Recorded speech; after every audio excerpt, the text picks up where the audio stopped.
नमस्कार दोस्तों, स्वागत है आपका इस यूट्यूब चैनल पे। तो जैसा कि आप जानते हैं कि इस सेशन में हम लोग कंप्लीट लूसेंट जीके कवर कर रहे हैं।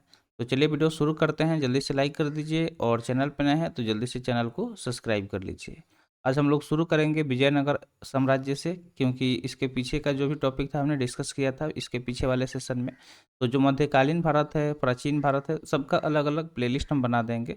जिस हिसाब से मतलब टॉपिक वाइज आपको प्लेलिस्ट मिल जाएगा। जैसे कि इतिहास में 3 होता है ना, एक प्राचीन, एक मध्यकालीन, एक आधुनिक। तो प्राचीन का तो कंप्लीट हो गया है, उसका आपको प्लेलिस्ट मिल जाएगा चैनल पे। उसके अलावा मध्यकालीन अभी चल रहा है तो इसका भी आपको मिल जाएगा, मिडिवल मिडिएवल करके लिखा होगा।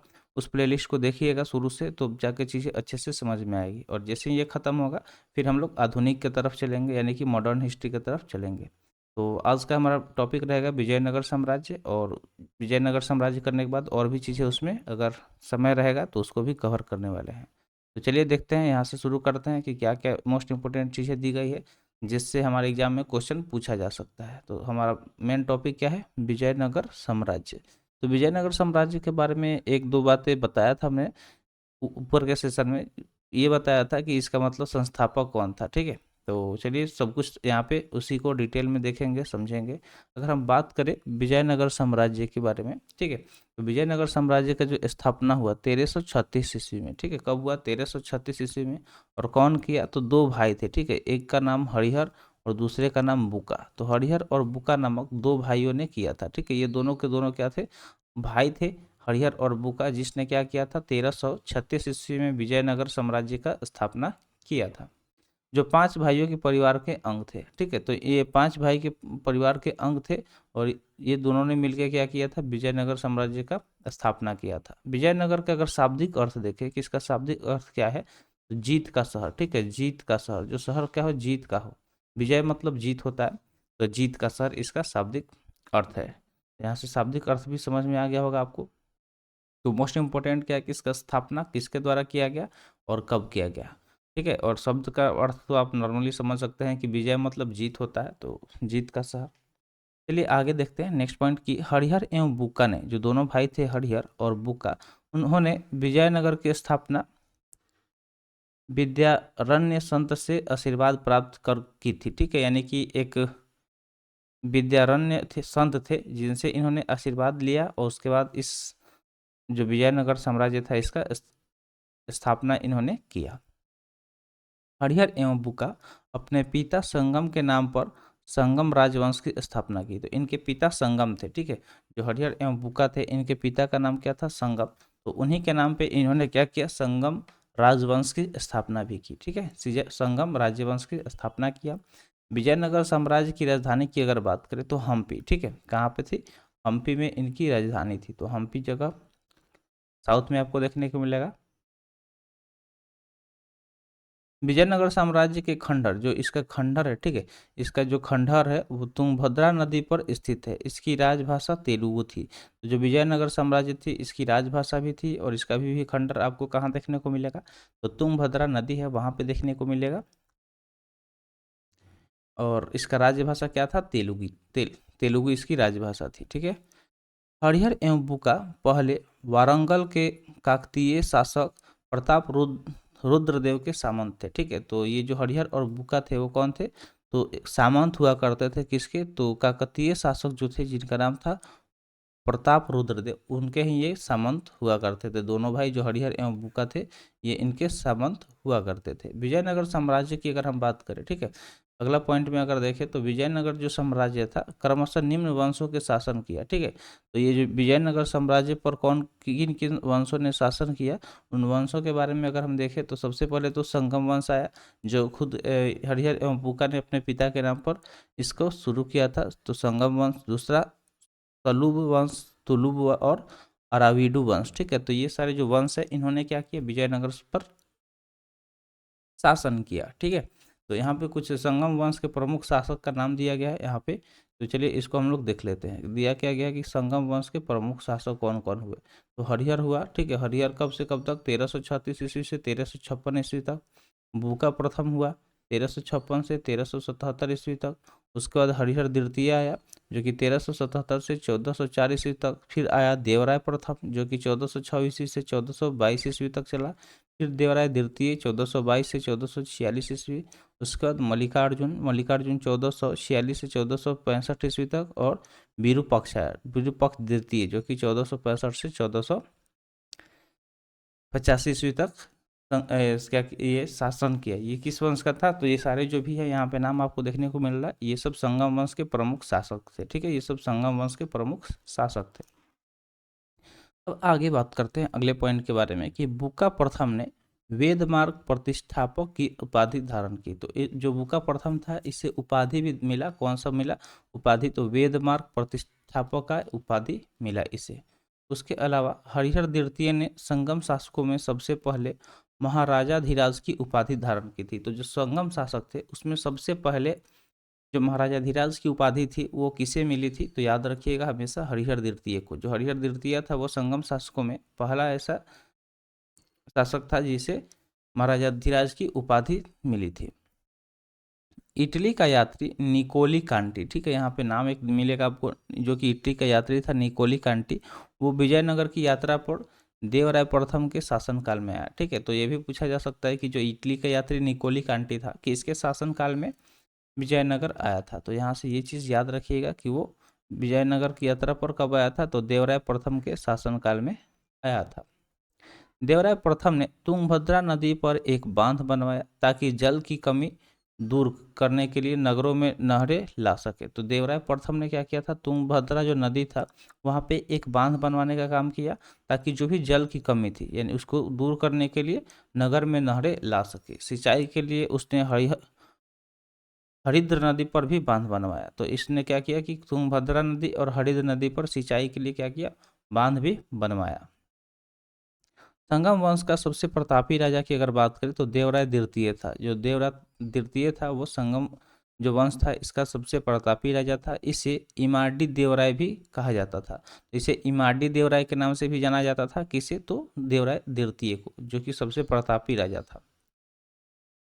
फारसी राजदूत अब्दुल रजाक, ठीक है, जो अब्दुल रजाक देवराय द्वितीय के शासनकाल में विजयनगर आया था। तो यहाँ पे हम लोग देवराय जो ऊपर पढ़े तो ऊपर क्या पढ़े थे कि इटली का जो यात्री था जिसका नाम निकोली कांटी था वो देवराय प्रथम के शासनकाल में आया था। लेकिन जो फारसी राजदूत अब्दुल रजाक था, ठीक है, अब्दुल रजाक, वो देवराय द्वितीय के शासनकाल में विजयनगर आया था। तो ये भी चीज़ें याद रखिएगा। अगला पॉइंट है कि प्रसिद्ध तेलुगु कवि श्रीनाथ कुछ दिनों तक देवराय द्वितीय के दरबार में रहे। तो प्रसिद्ध एक तेलुगु कवि थे जिनका नाम क्या था? श्रीनाथ। ठीक है, तो जो श्रीनाथ थे वो भी कुछ दिन तक देवराय के दरबार में रहे थे। फरिश्ता के अनुसार, ठीक है, फरिश्ता के अनुसार देवराय द्वितीय, ठीक है, देवराय द्वितीय ने अपनी सेना में 2000 मुसलमानों को भर्ती किया था और उन्हें जागीरें दी थी। ठीक है, तो फरिश्ता के अनुसार यहाँ पे बताया गया कि जो देवराय द्वितीय था उसका जो सेना था उसमें 2000 मुसलमानों को भर्ती किया था और उन्हें जागीरें दी थी। एक अभिलेख में देवराय द्वितीय को जग बेटकर यानी कि हाथियों का शिकारी कहा गया है। तो एक अभिलेख में इसे क्या कहा गया है? तो जग बेटकर भी कहा गया है। ठीक है, जग बेटकर, जिसका मतलब क्या होता है कि हाथियों का शिकारी, जो हाथी का शिकार करता हो उसे जग बेटकर कहा गया, यानी कि देवराय द्वितीय को एक अभिलेख में ऐसा कहा गया।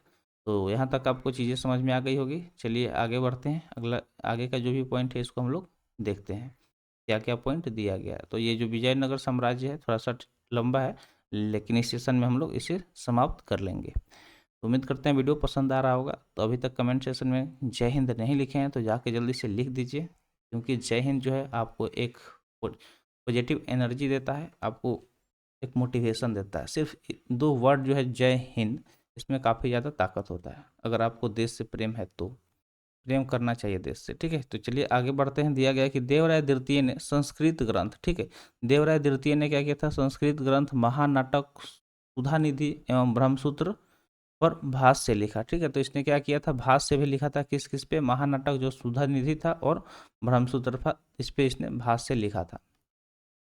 मल्लिका अर्जुन को प्रौढ़ देवराय भी कहा जाता था। तो जो मल्लिका अर्जुन था उसे प्रौढ़ देवराय भी कहा जाता था। सालूर नरसिंह को विजयनगर में दूसरे राजवंश सालू वंश की स्थापना की। ठीक है, तो जो सालूर नरसिंह था वो क्या किया? उसके बाद जो मतलब संगम वंश के बाद इसने क्या किया कि विजयनगर में दूसरा राजवंश स्थापित किया जो कि सालू वंश था, जो कि 1485 से 1506 ईस्वी तक चला। ठीक है, अगर सालू वंश की बात करें तो सालू वंश के बाद जो सालू वंश आया उसके बाद विजयनगर पर तुलु वंश का शासन स्थापित हुआ। तो सालू वंश कब से कब तक चला? 1485 से 1506, यानी कि 1521 वर्ष तक सालू वंश चला। उसके बाद आया तुलु वंश। ठीक है, तो तुलु वंश का स्थापना हुआ। तुलु वंश की अगर बात करें तो 1505 से लेकर 1565 ईस्वी की स्थापना वीर नरसिंह ने की थी। तो इसका स्थापना सबसे पहले तुलु वंश के बारे में पूछा जाएगा कि किसने किया था, तो वीर नरसिंह ने किया था। और कब से कब तक चला? तो 1505 से 1565 ईस्वी तक चला। ठीक है, आगे अगर देखा जाए तो दिया गया कि तुलु वंश का जो महान शासक था कौन था? कृष्णदेव राय। ठीक है, कृष्णदेव राय जो था वो तुलु वंश का महान शासक था। वह 8 अगस्त 1509 ईस्वी को शासक बना। जो कृष्णदेव राय था वो कब बना था शासक? तो वो बना था 8 अगस्त। ठीक है, यहाँ पे डेट मेंशन किया गया कि वो 8 अगस्त 1509 ईस्वी को शासक बना था। सालूतीमा, ठीक है, जो सालूतीमा कृष्णदेव राय का योग्य मंत्री एवं सेनापति था। तो जो सालूतीमा था वो कौन था? तो जो कृष्णदेव राय थे उनका योग्य मंत्री और सेनापति था। बाबर ने अपनी आत्मकथा बाबरनामा में कृष्णदेव राय की भारत का सर्वाधिक शक्तिशाली शासक बताया है। तो जो बाबर था, बाबर जब अपना आत्मकथा लिखा, बायोग्राफी, तो बाबरनामा उसके नाम से, तो उसमें उसने बताया कि जो कृष्णदेव राय थे वो भारत के सबसे ज़्यादा शक्तिशाली शासक थे, ऐसा उसने बताया था। ठीक है, तो कृष्णदेव राय ने कृष्णदेव राय के शासनकाल में पुर्तगाली यात्री डोमिगोस पायस, ठीक है, डोमिगोस पायस जो कि विजयनगर आया था। उसके अलावा अगर हम बात करें तो कृष्णदेव राय के दरबार में तेलुगु साहित्य के 8 सर्वश्रेष्ठ कवि रहते थे। तो तेलुगु साहित्य के 8 सबसे मतलब अच्छे सर्वश्रेष्ठ कवि रहते थे, जिन्हें अष्टदिग्गज कहा जाता था। तो इनको अष्टदिग्गज के नाम से भी जाना जाता था। किस नाम से जाना जाता था? अष्टदिग्गज के नाम से जाना जाता था। और ये कहाँ रहते थे? तो कृष्णदेव राय के दरबार में रहते थे। उसके शासनकाल को तेलुगु साहित्य का क्लासिक युग कहा गया है। ठीक है, जो उसका शासनकाल था किसका? कृष्णदेव राय का। तो उसे तेलुगु साहित्य का, जो तेलुगु साहित्य था, ठीक है, तेलुगु साहित्य उसका क्लासिक युग भी कहा गया है। चलिए आगे देखते हैं नेक्स्ट पॉइंट। कृष्णदेव राय ने तेलुगु में अमुक्त मालयाद, ठीक है, तेलुगु में इन्होंने क्या किया? तेलुगु में अमुक्त मालयाद एवं संस्कृत में जाम्बवती कल्याणम की रचना की। ठीक है, तो ये थोड़ा सा कलर मिक्स हो जा रहा है, इसको यहाँ से बस इसको अंडरलाइन कर दे रहे हैं। ठीक है, तो अमुक्त माल्यवाद एवं जाम्बवती कल्याण की रचना किया था। किसने किया था? तो जो कृष्णदेव राय थे इन्होंने तेलुगु में और संस्कृत में इसकी रचना की थी। पांडुरंग महात्म्यम, ठीक है, जो पांडुरंग महात्म्यम है, नाम आपने नहीं सुना होगा तो सुन लीजिए कि पांडुरंग महात्म्यम की जो रचना थी किसने किया था? तेनाली जो रामकृष्ण थे उन्होंने किया था। तेनाली रामन का नाम आपने सुना होगा। ठीक है, बहुत सारे स्टोरी में आपने सुना होगा। तो उन्होंने क्या किया था? पांडुरंग महात्म्य की रचना किया था। नेक्स्ट यहाँ पे दिया गया है कि नागलपुर, ठीक है, नागलपुर नामक एक नए नगर हाजरा एवं विठल स्वामी मंदिर का निर्माण कृष्णदेव राय ने करवाया था। ठीक है, तो यहाँ पे कृष्णदेव राय के बारे में ये बताया गया कि नागलपुर नामक एक नए नगर, ठीक है, हजारा एवं विठल स्वामी मंदिर का निर्माण किसने करवाया था? तो कृष्णदेव राय ने करवाया था। कृष्णदेव राय की मृत्यु 1529 ईस्वी में हो गई। तो जो कृष्णदेव राय थे वो क्या किए थे? एक नागलपुर नामक नया नगर हाजरा एवं विठल स्वामी मंदिर का निर्माण करवाया था। ठीक है, और उसके बाद इनकी मृत्यु कब हो गई? तो 1529 में कृष्णदेव राय की मृत्यु हो गई थी। कृष्णदेव राय ने आंध्र भोज, अभिनव भोज, आंध्र पितामह आदि उपाधि धारण की थी। तो इन्हें बहुत सारे उपाधि मिली, जैसे कि यहाँ पे आप देख सकते हैं, एक तो आंध्र भोज हो गया, अभिनव भोज हो गया, आंध्र पितामह हो गया। तो ये सारे जो उपाधि थे ये किन्हें मिला था? तो कृष्णदेव राय को मिला था। उसके बाद अगर हम बात करें तो तुलु वंश का अंतिम शासक कौन था? तो तुलु वंश के बारे में आप ये चीज़ याद रखिएगा कि जो तुलु वंश था उसका अंतिम शासक सदाशिव था। ठीक है, जो सदाशिव वो था वो कौन था? तुलु वंश का अंतिम शासक था। ठीक है, ये तुलु वंश का अंतिम शासक था। राक्षसी तंगड़ी या तालीकोटा या बन्नीहट्टी, ठीक है, राक्षसी तंगड़ी या तालीकोटा या बन्नीहट्टी का अगर युद्ध की बात करें तो 23 जनवरी 1565 ईस्वी में हुआ। इसी युद्ध के कारण विजयनगर का पतन हुआ। तो पूछा जाता है डायरेक्ट कि जो विजयनगर का पतन का रीजन क्या था? तो याद रखिएगा कि 23 जनवरी 1565 ईस्वी में राक्षसी तंगड़ी ठीक है, तालीकोटा या बनीहट्टी ये युद्ध हुआ और इस युद्ध का ही मेन वजह था विजयनगर का पतन। ठीक है, तो इस युद्ध की वजह से विजयनगर का पतन हो गया। विजयनगर के विरुद्ध बने, ठीक है, विजयनगर के विरुद्ध बने दक्षिण राज्यों के संघ में शामिल था, कौन कौन शामिल था, तो एक था बीजापुर, ठीक है, बीजापुर हो गया, अहमदनगर हो गया, गोलकुंडा एवं बीदर। इस संयुक्त मोर्चे का नेतृत्व तो अली आदिल शाह कर रहा था। ठीक है, तो ये जो संयुक्त मोर्चा था इसका जो नेतृत्व कौन कर रहा था, तो नेतृत्व की अगर बात करें तो ये संयुक्त मोर्चे का नेतृत्व अली आदिल शाह कर रहा था। ठीक है, अली आदिल शाह कर रहा था। थोड़ा सा ये बोरिंग लग रहा होगा आपको, क्योंकि ये क्या है, विजयनगर साम्राज्य है और साउथ का है, तो हम उतना कोई भी नहीं ज़्यादा पढ़ता है, लेकिन फिर भी थोड़ा सा देखिए है तो पढ़ना है और सवाल भी आ ही जाता है, ज़्यादा इससे उतना डीपली नहीं आता है, फिर भी आपसे पूछा जा सकता है। ठीक है, तो छोड़ना नहीं है, किसी भी टॉपिक को एक एक को आराम से करना है। तालीकोटा के युद्ध में विजयनगर का नेतृत्व राम राय कर रहा था। जो तालीकोटा युद्ध था उस समय जो विजयनगर का नेतृत्व कौन कर रहा था, तो राम राय कर रहा था। तो ये सब मोस्ट इंपॉर्टेंट चीज़ें इसमें दिया गया है, ज़्यादा लेंदी भी नहीं है, तो थोड़ा सा आप फोकस करके देखिएगा तो चीज़ें समझ में आ जाएगी। विजयनगर के राजाओं और बहमनी के जो सुल्तानों थे उनके हित में तीन अलग अलग क्षेत्रों में आपस में टकराते थे। तुंगभद्रा के दोआब में, कृष्णा गोदावरी के कछार में और मराठावाड़ प्रदेश में। ठीक है, तो विजयनगर के जो राजा और बहमनी के जो सुल्तान थे उनके हित में तीन अलग अलग क्षेत्रों में आपस में टकराते थे, कौन कौन, तो तुंगभद्रा के दोआब में, ठीक है, कृष्णा गोदावरी के कछार में और मराठावाड़ा प्रदेश के। तालीकोटा युद्ध के बाद सदाशिव के तरुमल के सहयोग से पेनुकोडा की राजधानी बनाकर शासन करना प्रारंभ कर दिया। ठीक है, तो जो तालीकोटा युद्ध के बाद सदाशिव ने क्या किया कि तिरुमल के सहयोग से उसने क्या किया, पेनुकोडा को राजधानी बनाया और उसके बाद अपना शासन करना प्रारंभ कर दिया। विजयनगर के चौथे राजवंश अड़ाविंडु वंश जो कि 1570 से 1672 ईस्वी तक चला, उसकी स्थापना तिरुमल ने सदाशिव के अपदस्थ के कर पेंडुकोडा में किया। ठीक है, अड़ाविडु वंश का अंतिम शासक रंग तृतीय था। ठीक है, जो रंग तृतीय था वो अड़ाविडु का अंतिम शासक था।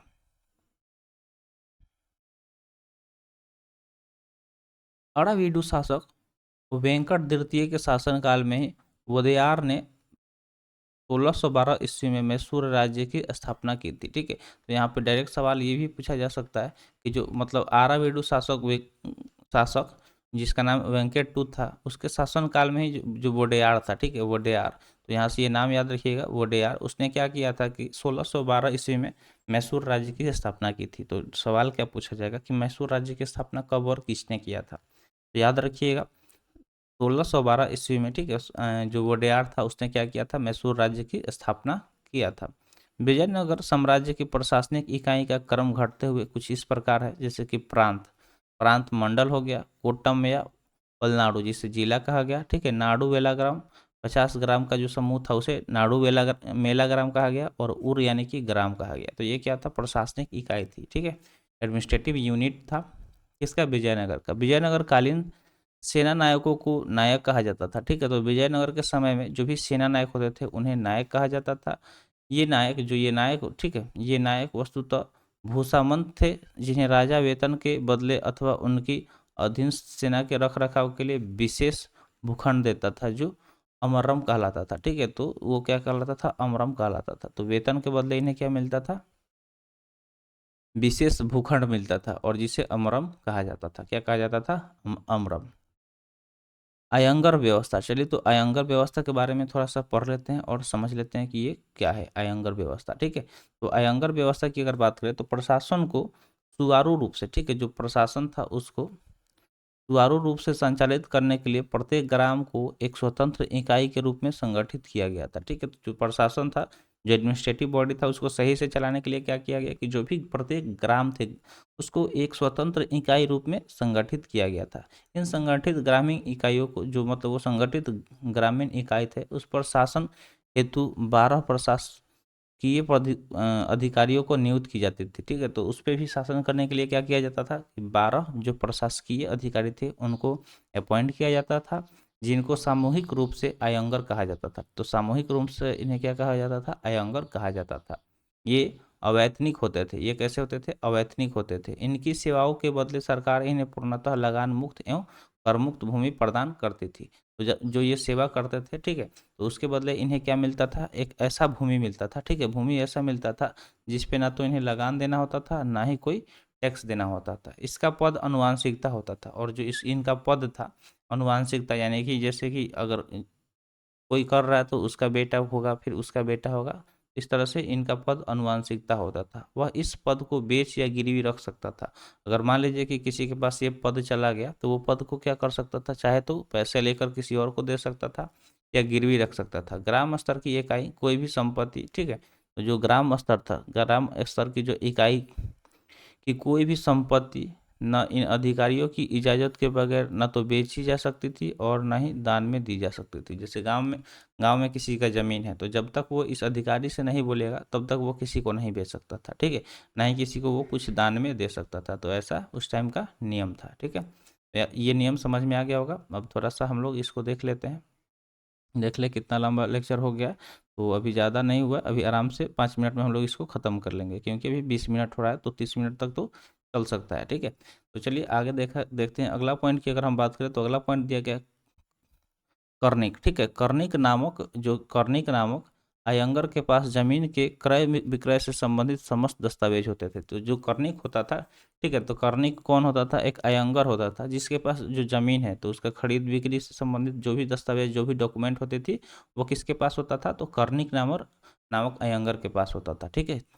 उसके अलावा अगर देखें तो विजयनगर साम्राज्य की आय का सबसे बड़ा स्रोत तो लगान था। तो जो विजयनगर साम्राज्य था उसका जो सबसे ज़्यादा इनकम किसके वजह से आता था, तो लगान के, ठीक है, लगान से वो सबसे ज़्यादा पैसे उछलता था। भू राजस्व की दर उपज का 1/6वां भाग था, ठीक है। तो जो भू राजस्व था, ठीक है, यानी कि भूमि का राजस्व का जो दर था वो कितना था, तो जितना भी वो मतलब उपज होता था उसके छठे भाग को वो लेता था, उसके छठे भाग को लेता था, ठीक है। 1/6वां भाग उसका क्या था, रेट था लगान का, ठीक है। तो ये चीज़ आपको याद रखना है कि कितना था, तो 1/6 था। आगे अगर देखें तो नेक्स्ट पॉइंट दिया गया कि विवाह कर, ठीक है, विवाह कर वर एवं वधु दोनों से लिया जाता था। तो अगर कोई शादी करता था तो शादी का भी टैक्स लिया जाता था, समझ गए। शादी में दोनों को, वर यानी कि लड़का वाला और लड़की वाले दोनों से ही टैक्स लिया जाता था।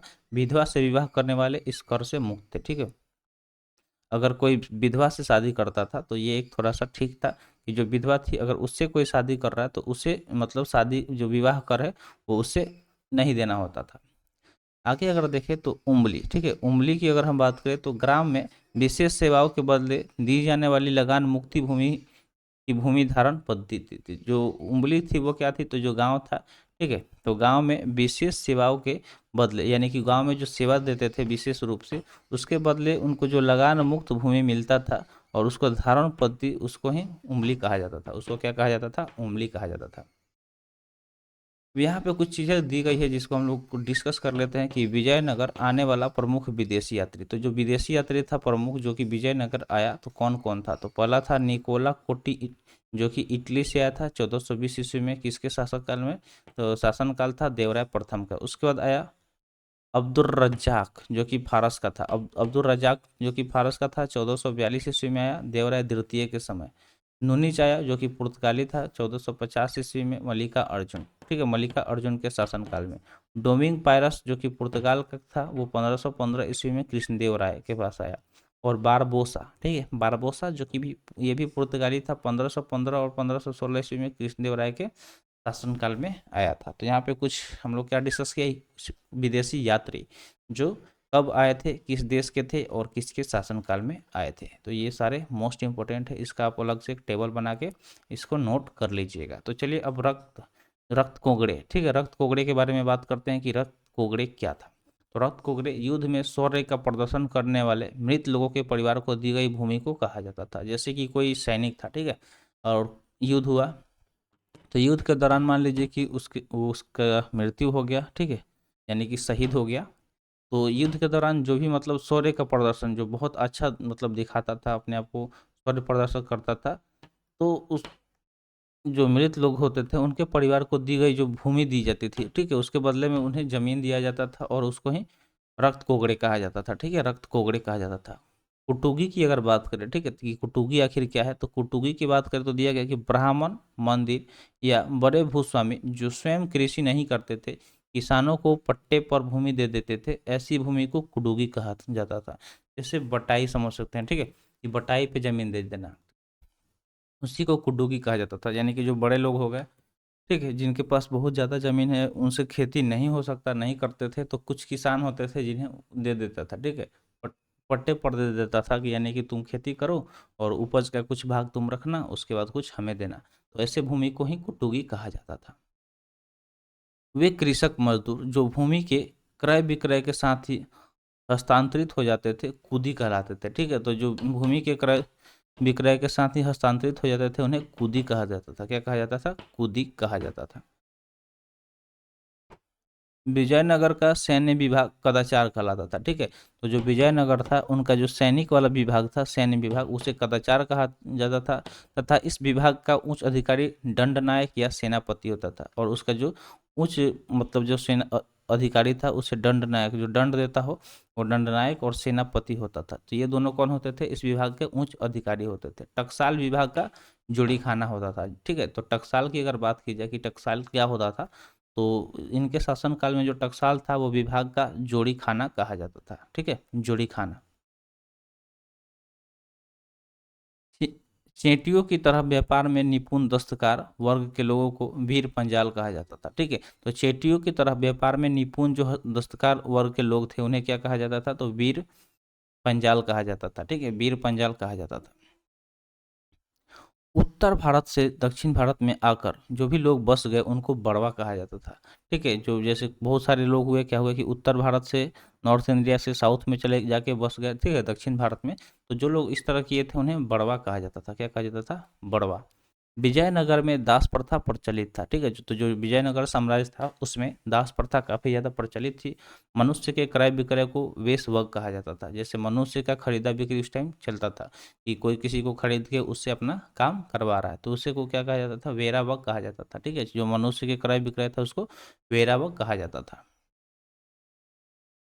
और जो मतलब मंदिर में स्त्रियां रहती थी, कुछ स्त्रियां जो कि मंदिर में रहती थी, ठीक है, तो मंदिर में रहने वाली जो स्त्रियां थी, उन्हें देवदासी कहा जाता था।